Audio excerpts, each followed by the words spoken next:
ISF নেত্রী আয়েশা বিবির মুক্তির দাবিতে বিক্ষোভে আইএসএফ নেতাকর্মী ও সমর্থকেরা। শনিবার রাতে সন্দেশখালীর জেলিয়াখালী গ্রাম পঞ্চায়েতের আইএসএফ নেত্রী আয়েশা বিবিকে গ্রেপ্তার করে পুলিশ। অভিযোগ, উত্তপ্ত সন্দেশখালীর গ্রামবাসীদের উস্কানি দিয়েছেন তিনি। আজ পিসি মেয়াদ শেষ হলে তাকে বসিরহাট মহকুমা আদালতে তোলা হয়। এদিন তার মুক্তির দাবিতে আদালতের বাইরে বিক্ষোভ দেখান আইএসএফ নেতাকর্মী ও সমর্থকেরা। তাদের বক্তব্য, আয়েশা বিবির উপর আনা অভিযোগ একেবারেই ভিত্তিহীন। শাসক দলের শাসন ব্যবস্থাকে হিটলারি শাসনতন্ত্রের সঙ্গেও তুলনা করেছেন তারা।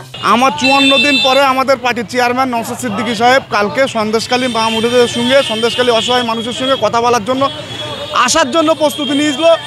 সায়েন্স সিটির ওখানে 62 থেকে 65 কিলোমিটার আগে নওশাদ সিদ্দিকী ভাইজানকে আটকে দেওয়া হলো এবং নওশাদ সিদ্দিকী ভাইজানকে অ্যারেস্ট করা হলো। আমরা একটা প্রতিনিধি টিম জেলা কমিটির পক্ষ থেকে আমরা সন্দেশখালী যাওয়ার জন্য প্রস্তুতি নিয়েছিলাম।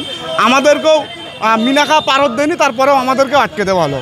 এই যে স্বৈরাচারী সরকার, বিরোধীদের প্রতিবার বিরোধীদের কণ্ঠরোধ করা হচ্ছে, এই সরকারের অবিলম্বে আমরা অবসান চাচ্ছি।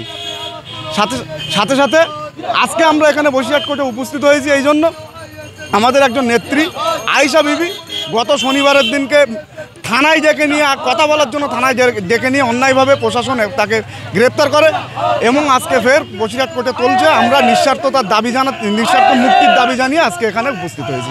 Bureau report, Nobel Bangla.